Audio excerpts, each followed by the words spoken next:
We're going to do a marathon. Haven't done one of these in a long time. We're going to do multiple uploads. All right. So the first one I did, I don't know which one you're going to see first, is the clutch video. I also talked about another one I'm doing. I said that I was going to talk about my engines that I've built in this channel and whatnot. Okay, so let me explain something, right? I've done dozens of engines. Not all of them are photographed. Not all of them are recorded on video. I can't remember all of them anymore. All right.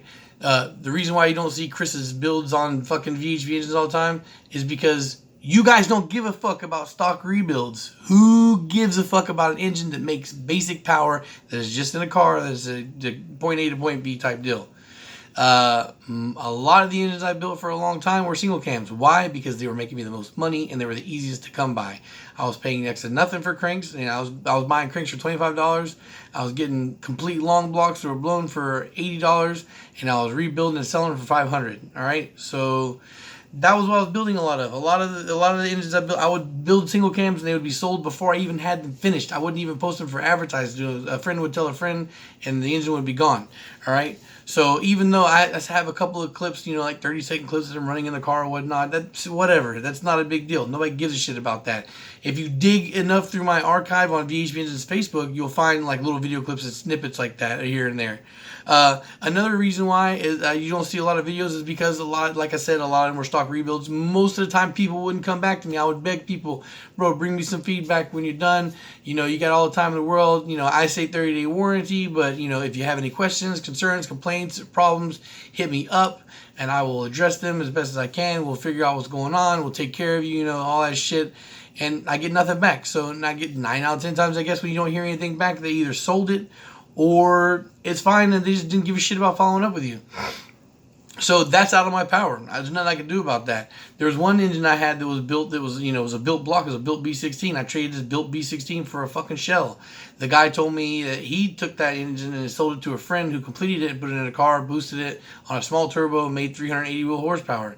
Never got footage from it. All I got was the guy's word of mouth. He didn't know me anything, so I don't know why he would lie, but there's that. Don't have footage of it. Don't have proof. But again, people. The one thing I can say is that people are quick to flame people online. We live in the age of hateration. So I would imagine that if a lot of the engines I was selling were bad, that I would have definitely heard about it because people would have been blasting me all over fucking Facebook, and it just never happened. So. What can I say, guys? Most of my engines were stock rebuilds, stock B18s, stock B20s. I had one guy build a stock B24. He wound up selling it to his cousin. The cousin ran it in the car, no tune, of course. It was stock, bolt-ons and shit. And the kid loved it. The guy beat on it, and then he had a lot of, fun with it, from what I heard from the guy. And then one day, dude just stopped talking to me. I asked him a simple question, and he refused to answer me. He kept seeing the messages, wouldn't say anything back, so I unfriended the dude. And it's like, well, okay, fuck you then, man. If you can't reach out and answer a basic-ass question, then you're not somebody I want to talk to. All right? And then there's another guy that got that kind of stock rebuild, Brian, who I donated that GSR bootleg fucking B18. It was a B18B with GSR internals. He ran that car for like 2 years, from what I remember.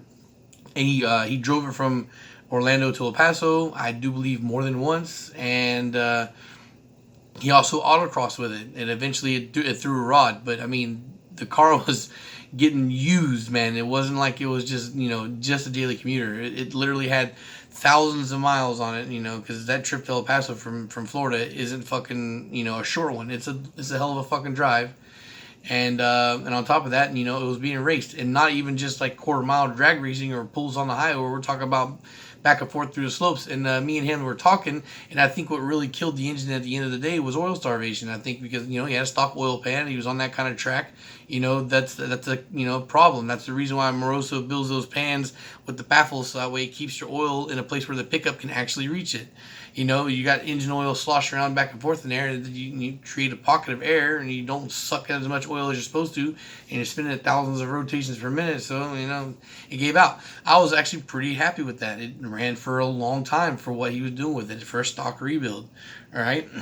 That I do have footage over multiple times. It's in the after build reviews. Like I have a playlist that has after build reviews, and that after build review playlist is for cars that got tuned that made power. It's not a lot though, because I didn't do forged builds because I was never making money back on them, guys. I was buying my parts used, so yeah, I would spend $100 on rods. There were forged used rods, and every once in a while I'd get really lucky on pistons, or I'd buy Niven Racing pistons for 200 to save myself. But I'm still looking at 300 in just the rotating assembly, and that's not even including bearings and shit, and the cost of the block I was building. So I learned real quick that people aren't going to pay, so stop building forged engines. I built a couple and I stopped. That's why I want to get to the point where it's on request. Like if you guys come to me and are like, hey, here's the money, then here's the parts, build this engine, then I'll be back to building forged engines. But until then, it's all going to be stockish kind of shit because there's no return, there's no money in it. And even then I stopped rebuilding stock engines to sell because I was still losing money in that. Wasn't worth the time I was spending. We're talking about minimum 16 hours of labor because I wasn't using a machine shop to clean because I'm trying to save money. And I was routinely selling B18s for $250 plus a core. Like I was taking somebody's blown engine and $250. So it was cool to get the blown engine because that way I don't have to go out and find one. Somebody's bringing it to me, so I'm literally replacing the engine I'm selling with getting that. But like $250 is let's just say like this: I buy blown long blocks for $80, right? So and I was only making $250. So how much money am I really walking away with? And then you got to think about, like I said, my labor into stripping it down and cleaning the block and then repainting the block and then fucking the bearings and shit. It's just it got expensive, and I just lost my taste for it.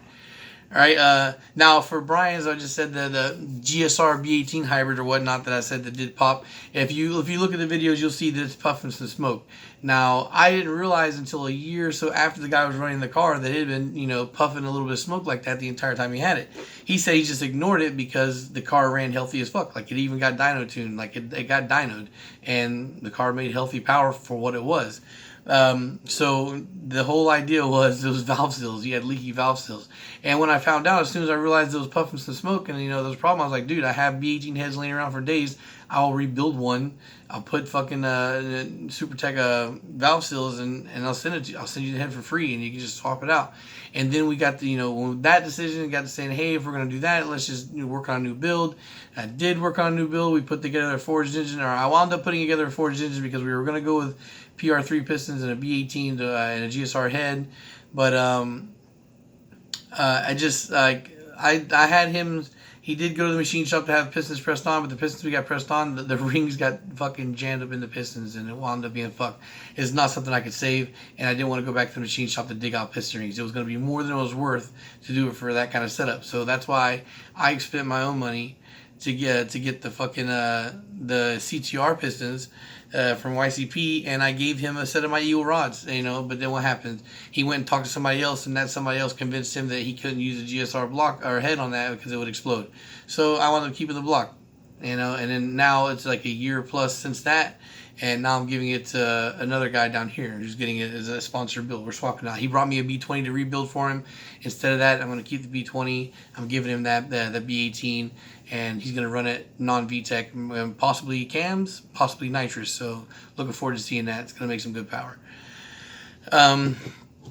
As far as some other builds on there was one car that got multi-tagged, because he went to get it tuned the first time, and there was a break-in tune, then he went back and tuned it again. He sent me dyno footage from both of them, plus I talked about it. So Ivan's car's on there, and there's that, and then fucking Blake's car. Blake, the car that or the engine I put together for Blake, his car's on there. He made like $450 before he eventually sold the car. So, yeah, that's when you guys are talking about, oh, we'd like to see your your engines on here running or whatnot. Well, like they fucking run, but most of the time nobody gives a shit about a stock fucking engine. Oh, there's one more other build on there that's on the after build reviews. It's like one of my very first videos on the VHP engines. It was a stock B18. The guy ran a LSV. I rebuilt a stock LS bottom end. He put a B16 head on it and ran boost. And according to his setup and his turbo size and how much boost and shit he was running, he street tuned it himself, and we were guessing it was around 300 horsepower, based on a similar setup that I had in a different engine. So, and that ran fine until he eventually traded that car out to somebody else, So, yeah, guys, I can only do what I can do with what I get, and there's so many engines that went out that I just never got any word back from, and a lot of people, it's crazy. You would think that people would want to have the footage to send to you to get their shit put out. Oh yeah, fuck, put my car on YouTube, but I would have to twist people's arms and fucking beg them to get footage, and most of the times I just didn't. Even like the single cam, I got screenshots of him telling me how much power it made and everything, but I never actually got to see it on the dyno. And I'm pretty sure that he wasn't lying, because after I think he wound up selling the car too. He came back to me for another build. We just wound up not following through with it. But yeah, so guys, yeah, I'm not just fucking selling snake oil. I've got engines out there running and shit. But it is what it is. Hopefully we'll be back into the swing of things. If I don't sell the K20, that's going to be donated to somebody that I know, and hopefully they'll get it running and we can see it like that. Or I don't know, man. I don't know. I can't force people to do shit. Also, like one of the early videos on my channel where it was like me troubleshooting a B20V. If you look through my old videos, that was an engine I built. That was the car that got stolen. I was trying to figure out what the problem is. It was idle and retarded, and it wouldn't stay on. As soon as you took your foot off the gas, it would die. The computer was throwing me codes for vacuum leaks and all kinds of shit, and it turned out that the ECU was bad. The guy who chipped my ECU fucked it up when he did it, corrupted the chip. So yeah. There's that. So yes, guys, the videos are on the channel if you look for them. After build review playlist, I even scooted some different videos of other cars running into that playlist just so you can see them. If you want proof that my shit can run after I've built them, they're there. I don't know, man. Like I said, anyway, I'm gonna talk about this, I guess, a little bit more in the next video. I said I wanted to talk about H-Day, New Hampshire. I'm gonna talk about that next. So yeah, if you want to little bit more talk vlog style, then go check that out. Alright guys, thanks for watching, and peace.